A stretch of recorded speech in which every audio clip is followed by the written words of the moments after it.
ప్రార్థించాలి. యెరూషలేము కొరకు ఏం చేయాలి? ప్రార్థించాలి. యెరూషలేమా, నిన్ను ప్రేమించేవారు వర్ధిల్లుదురు. యెరూషలేమా, నిన్ను ప్రేమించేవారు స్థిరపరచబడుదురు, కాపాడబడుదురు, వర్ధిల్లుదురు అని దేవుని వాక్యం సెలవిస్తూ ఉంటే, శత్రువు సైన్యం మన మీదకి వస్తున్నప్పుడు, సమస్యలు మన దగ్గరికి వస్తున్నప్పుడు, ఇబ్బందులు మన దగ్గరికి వస్తున్నప్పుడు, ఆటంకాలు మన దగ్గరికి వస్తున్నప్పుడు, సమస్యలతో మీద సమస్యలు మనల్ని వెంటాడుతున్నప్పుడు సాధారణంగా మనం ఏం చేయాలి?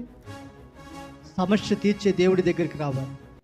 సమస్యకు పరిష్కారం ఇచ్చే దేవాదేవుని పాదాలు పట్టుకొని మనం ప్రార్థన చేయాల్సింది పోయి, అదిగో చూడండి ఏం చేస్తున్నారు కుర్రోళ్ళంతా, ఏం చేస్తున్నారు చూడండి, ఆలోచించండి. తాగుడే తాగుడు. ఎన్నాళ్ళు తాగుతావు? తాగురా బాబు. ఎన్నాళ్ళు విచారం చేస్తావు?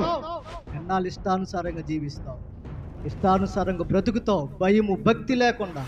ఒక రోజు వచ్చింది, రోగం వచ్చిందా సత్తావు, కుక్క సావు చస్తావు, ఒక్క సావు చేస్తావు. దాంట్లో సమస్య లేదు నా ప్రియదేని బిడ్డ. బైబిల్ సెలవిస్తుంది నా ప్రియదేని బిడ్డరా, నేనన్న మాటలు కాదు ఇవన్నీ కూడా.